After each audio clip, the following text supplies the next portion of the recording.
Ito guys, may problem yung washing machine ko ngayon is dahil napansin ko kapag naglalaba ako may tumatagas dito sa baba, niya. So hindi ko alam kung saan banda, if sa o-ring ba ng washing machine itself kapag naglalaba or sa drain. Kaya sinubukan ko, tinry ko paganahin, mag laundry muna ako, tapos check ko kapag nagwa-wash wala naman siyang tagas, pero doon nung nag-start na simulang nag-drain dito ko siya napansin na nagtatagas pala siya. Kapag nagde-drain siya is parang napapansin ko nagtatagas, pero kapag nagwa-wash naman is hindi. So yung iisipin talaga natin is sa may drain side siya may problema.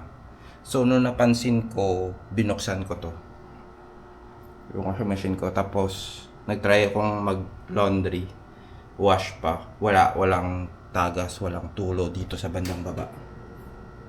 Ayan, sa bandang baba. Pero nung na-try na nag-drain, lumabas na dito sa drain hose. Dun, napansin ko is lumalabas yung tubig, which is napansin ko siya dito banda. Ayan. Ayan, dito. So, nung tinignan ko nga, may butas. Oh. May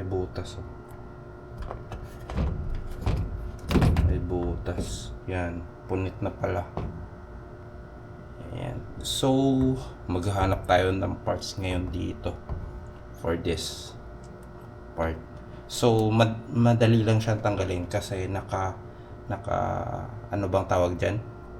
Yung naka-pinch. Yung ipipinch mo lang tapos luluwag na siya. So, try natin tanggalin. Tanggalin natin.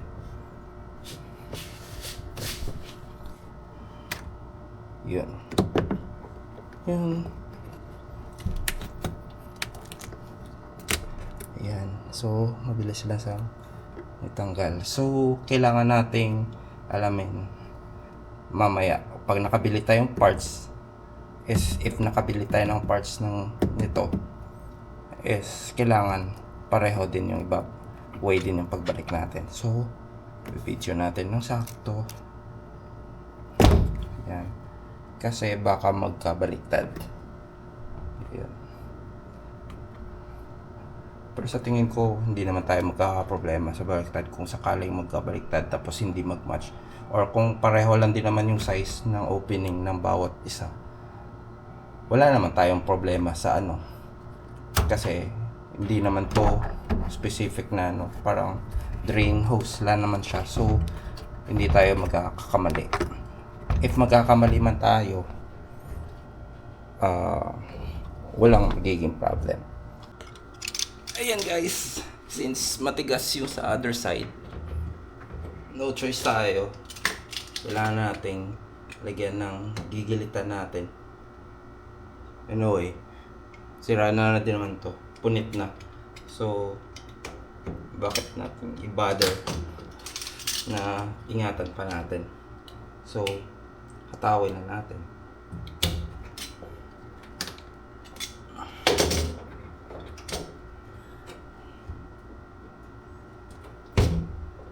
Kasi parang dumikit na siya sa... Tapos if hindi tayo makakita ng kapareho, ito is mag-i-improvise na lang tayo. Since flexible, ano nga ba dito? Ang tawag dito, hose lang din naman to. Maghahanap tayo ng kaparehong kasukat. Pero I think meron naman lahat. Naka-standard naman. Yun.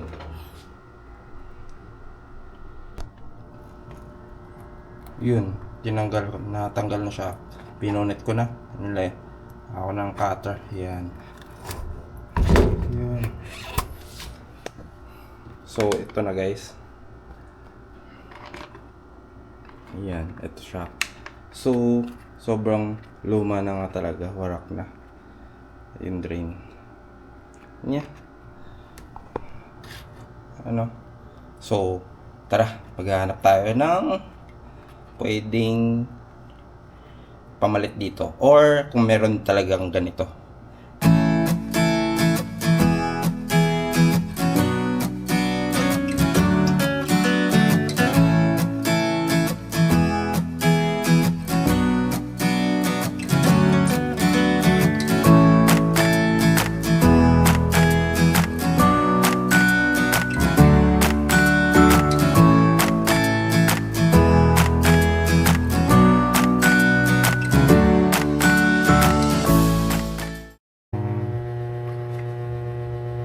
Ayun guys, nung na-check natin dun sa malapit na washing machine shop parts is nung pinakita natin, nakita na naman sa video, is wala daw silang ganito. So, no choice tayo, is Shopee talaga yung makakatulong sa atin ng mga parts, which is buti nga ngayon is lahat ng mga kailangan natin is Shopee na. So, ito, may nakita ako, i-share ko na lang din yung link nito sa description para makita nyo din, ma-order nyo. So, ito siya, parang pareho siya. So, 3 something, 3.1 cm daw yung ano niya. Tapos mayroon pa siyang extra na puti, which is yun yung kinakabitan dun sa baba, which is hindi na natin yan papalitan since hindi naman sira yun or ano. Malay natin, check ko ulit yung mamaya kapag pag dumating na yung parts, tapos tingnan natin kung okay na rin din ba napalitan natin din yung puti na yan, which is kung mag-compatible sa washing machine natin. Pero ito lang yung kailangan ko talaga, yung main, since ito lang naman nasira. Yan. So 3.2, check natin.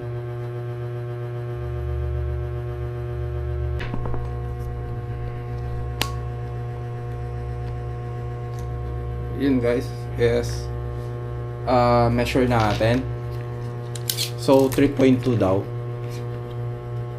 So 3.2, which is pasok naman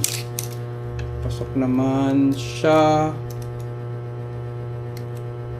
mga 3.2 nga, 3.25, yun, pasok naman siya.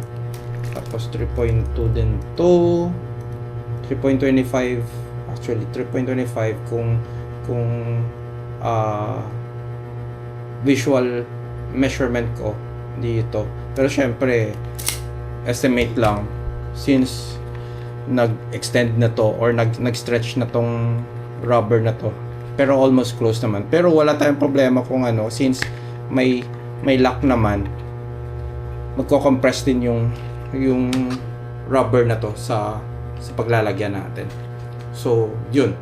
Orderin na natin yung itong parts na to